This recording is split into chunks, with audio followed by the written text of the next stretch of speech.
حال ہے. ایک ماں کی جو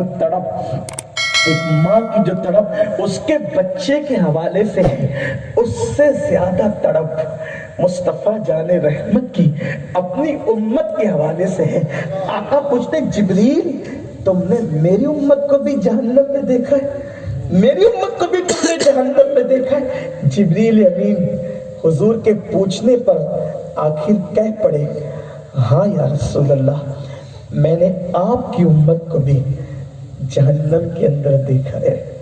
بس حضور کو ایسا ہوا جیسے جبریل ہی کو بھول گئے ہوں، اور امت جب یاد آئی تو آنکھ سے آنسو ٹپکنے لگے اور مسلسل رو رہے ہیں.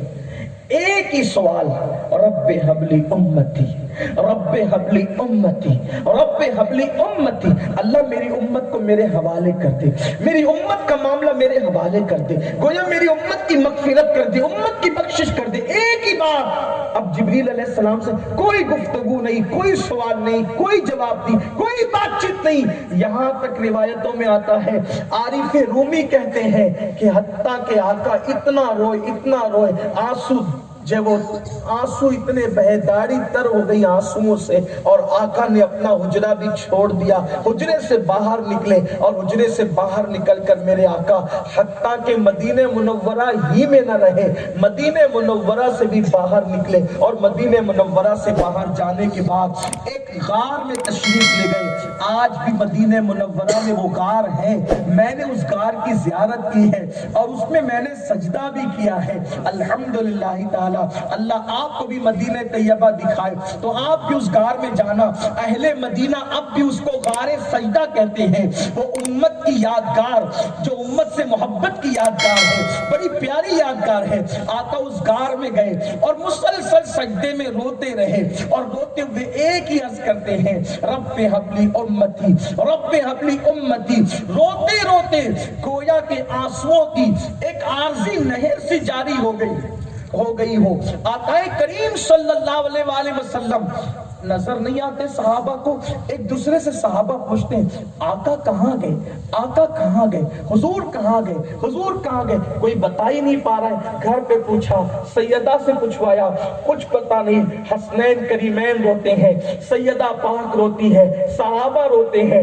مدینے کے چھوٹے چھوٹے بچے اپنی ماؤں سے پوچھتے ہیں امی کہیں عیسیٰ علیہ السلام کی طرح جو ہے وہ عیسیٰ کی قوم نے ان کی بے حرمتی کی تو کہیں ہمارے آقا کی بے حرمتی ہم سے نہ ہو گئی ہو، تو عیسیٰ علیہ السلام کی طرح ہمارے آقا کو بھی آسمانوں پر تو نہیں اٹھا لیا گیا. قرض کے سوالات ہو رہے ہیں. حتیٰ کہ یہ ہوا مدینے والوں کے گھر میں اپنا کھانا پک رہا ہے، نہ چولہا جل رہا ہے، سب کو ایک ہی فکر ہے آقا کہاں گئے، آقا کہاں گئے. اس لیے کہ صحابہ ہماری طرح حضور سے پیار نہیں کرتے تھے، حضور سے وہ سچا عشق کرتے تھے. ان کو بھوک لگتی تھی، آقا کو دیکھ لیتے ان کی بھوک مٹ جاتی تھی، آقا کو دیکھتے ان کی پیاس مٹ جاتی تھی، غموں میں ڈوب جاتے. حضور علیہ السلام کو دیکھتے ان کے سارے غم دور ہو جایا کرتے تھے. اللہ اکبر. صحابہ کرام ایک دوسرے کو پوچھتے ہیں. بالآخر پوچھتے پوچھتے چند صحابہ کرام جنگل کی طرف جاتے ہیں. کیا دیکھا، ایک چرواہا ہے جو اپنی بکریوں کو لے کر کے کھڑا ہے، اور ساری بکریاں اس چرواہے کے ارد گرد کھڑی ہے. جنگل کا پورا ماحول غم میں ڈوبا ہے، جنگل کا پورا ماحول سوگوار ہے، سوگواری کا عالم ہے. اللہ اللہ. گویا کہ جنگل کے اندر ایک غم سکتی کا بادل چھایا ہوا ہے. صحابہ پہنچے، اس چرواہے سے پوچھا اے چرواہے کیا تو نے ہمارے آقا کو دیکھا ہے، کیا تو نے مدینے کے تاجدار کو دیکھا ہے، کالی کالی زلفوں والے اور جو وہ خوبصورت آنکھوں والے، نوری چادر والے مصطفیٰ کریم کو تو نے دیکھا ہے. چرواہا کہتا ہے اے لوگو تمہارا آقا کون ہے میں نہیں جانتا، مدینے کا تاجدار کون ہے مجھے اس کا علم نہیں، اور تمہاری کالی زلفوں والا کریم محبوب کون ہے مجھے اس کا پتہ نہیں. میں تو بس ایک ہی چیز جانتا ہوں کہ اس غار سے 3 دن سے رونے کی، اس غار سے 3 دن سے رونے کی ایسی دردناک آواز آ رہی ہے کہ اس آواز کو سن کر میری بکریوں نے چارہ چرنا چھوڑ دیا ہے.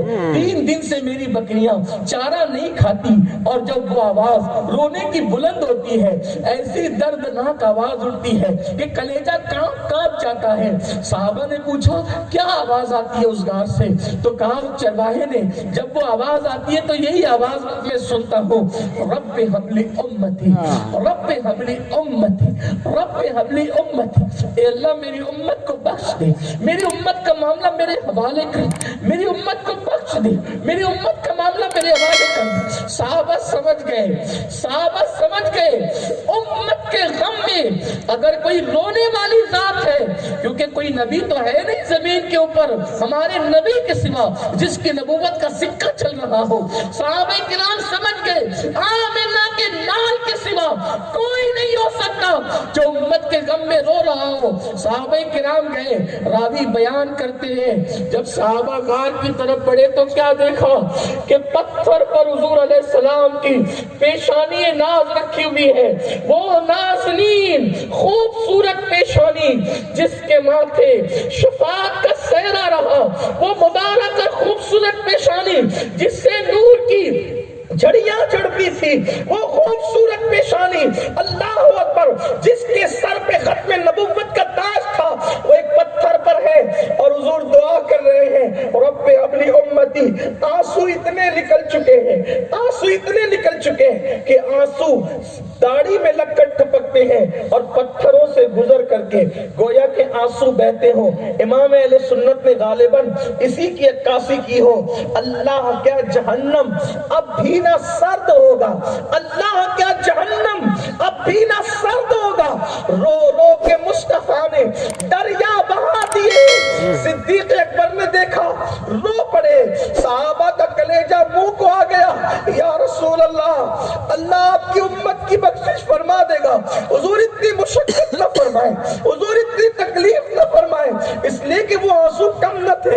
یہ کوئی افسانہ تو نہیں، یہ کوئی افسانہ تو نہیں، معاذ اللہ یہ کوئی لطیفہ تو نہیں، یہ کسی خطیب کی لفاظیہ تو نہیں، وہ حضور کے آنسو تھے جو پتھروں سے گویا کے نہر کی طرح بہ رہے تھے۔ بتاؤ کہ اتنے آنسو کسی کے بہ سکتے ہیں؟ اللہ اکبر!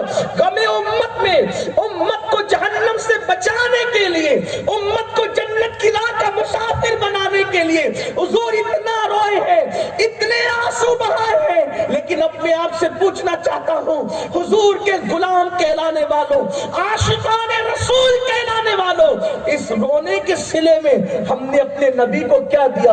دے تو کچھ سکتے نہیں تھے، لیکن کیا دیا؟